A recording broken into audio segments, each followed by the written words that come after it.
Good evening, classmates.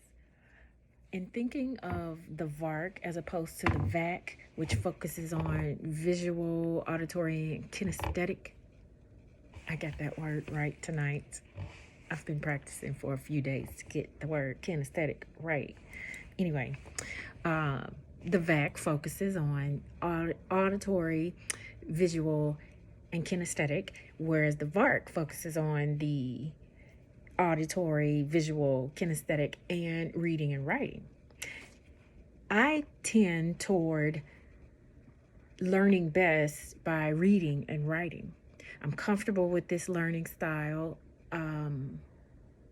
It's my typical means of communicating, texting, email, letters, blogs, any other opportunities to write. Those are my go-to. But in order to grow, to challenge myself, and to make my comfort bubble a little bit bigger, just maybe a little bit bigger, I decided to do a video.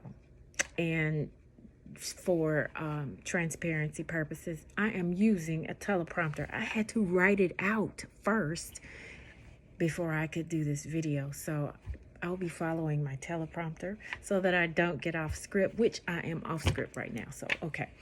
So I decided to do a video, as it's also important to tap into all of the types so that you can effectively communicate with any audience, especially a coaching client. So what I'm learning is that when you understand your own communication and learning style and identify and work on those areas where you're not so adept and you're not so comfortable, your toolbox gets bigger and you're ultimately better able to meet others from where they come. Likewise, helping a client identify their styles of learning and communicating let you know where a client operates from, but also in order to help them to meet their goals, where you need to take them or push them toward. If you haven't dug into your own styles and challenged yourself to explore exercising more of your opposite styles, how then can you help somebody else? In other words, if I don't know me and I'm not working on me to get better, how can I help the next person get better? Okay, I think I got off script. Anyway, here's a case in point. One of the coaching videos I submitted for the Wheel of Life assignment we had to do was of a client who was very reflective.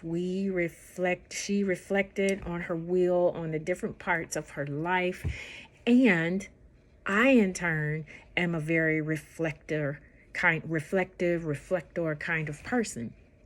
So I was real reflective with her. And we kind of stayed there and just kind of stretched that thing out. And then the video cut off. And there was not the opportunity to show how we were able to meet goals. Had I been able to tap into Honey and Mumford's what they call the pragmatist style, where it's problem solving. The style is focused on problem solving and application of whatever it is you're learning, or even the activist style, which is a more hands-on learning by doing, let's get this done kind of style or approach, we would have been able to move more quickly toward the development of goals and action plans. So it's not enough to just operate on your style and the client operate on their style. You've got to be able to, I guess, tap into different kinds of styles that help you move a client along a continuum so that they can meet their goals. The takeaway for me from all of this is the more I learn of myself in these assessments, the more comfortable I am in expressing myself and working with others who have a different constitution for communicating and learning.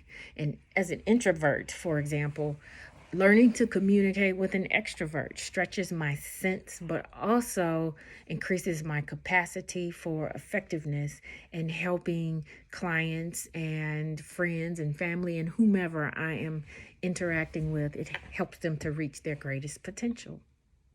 Thank you.